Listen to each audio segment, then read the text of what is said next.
Alors, on va commencer à voir les outils de correction et de retouche d'image. Alors, on va faire un aperçu assez rapide, on va juste regarder les options des différents outils et on aura l'occasion d'y revenir dans les différents TP qui seront à la fin de ce tutoriel et qui reviendront en détail sur les outils et comment les utiliser dans des cas plus précis. Alors, le premier outil qu'on a de disponible, c'est l'outil correcteur localisé qu'on peut activer avec la touche J. Et donc cet outil, on a trois options. La première, contenu pris en compte, créer une texture. Et la dernière, similarité des couleurs. Contenu pris en compte, c'est quelque chose que vous allez retrouver souvent dans Photoshop.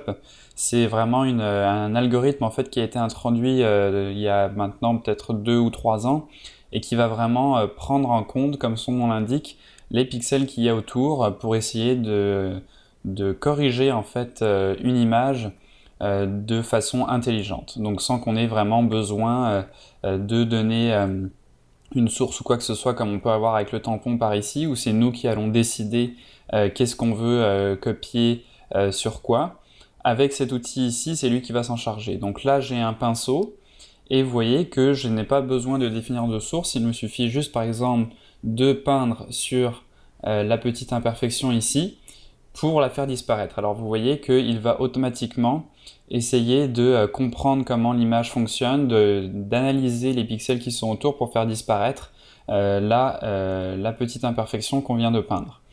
Donc c'est un outil qui est vraiment très puissant, ça marche vraiment pour beaucoup de cas. On peut essayer par exemple ici d'enlever les dents et vous allez voir que ça marche plutôt bien.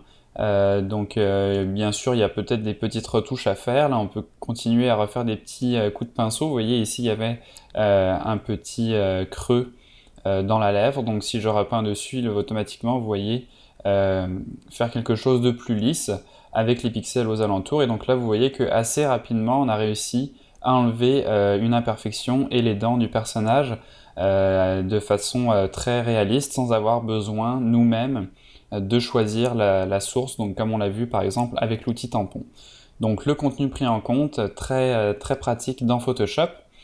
Les autres options, donc créer une texture, ça c'est un peu différent.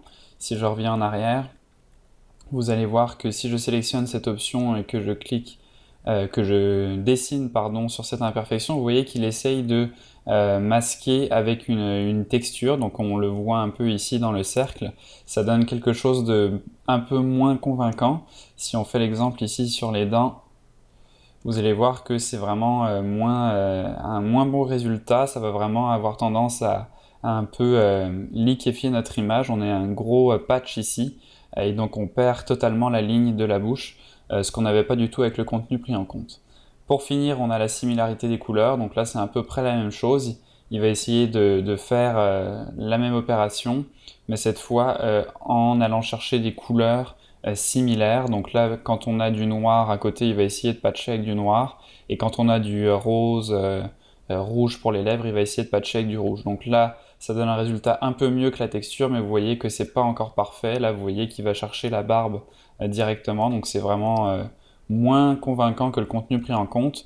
Donc je vous conseille de laisser cette option la plupart du temps quand vous utilisez cet outil. Donc cet outil très pratique pour enlever par exemple, donc comme on a vu, plein de petites imperfections, des petits trucs comme ça va vraiment être super pratique. Vous voyez, si on veut par exemple enlever le cheveu ici, on peut tout simplement dessiner dessus. Et vous voyez qu'on n'a pas besoin de s'en faire vraiment. Si on veut enlever une ride ici, on dessine par-dessus, vous voyez que ça l'enlève. Donc vraiment, on n'a pas besoin de s'en faire avec cet outil. C'est vraiment un des outils de retouche les plus pratiques quand on veut faire des retouches rapidement sur une image. Donc voilà pour cet outil.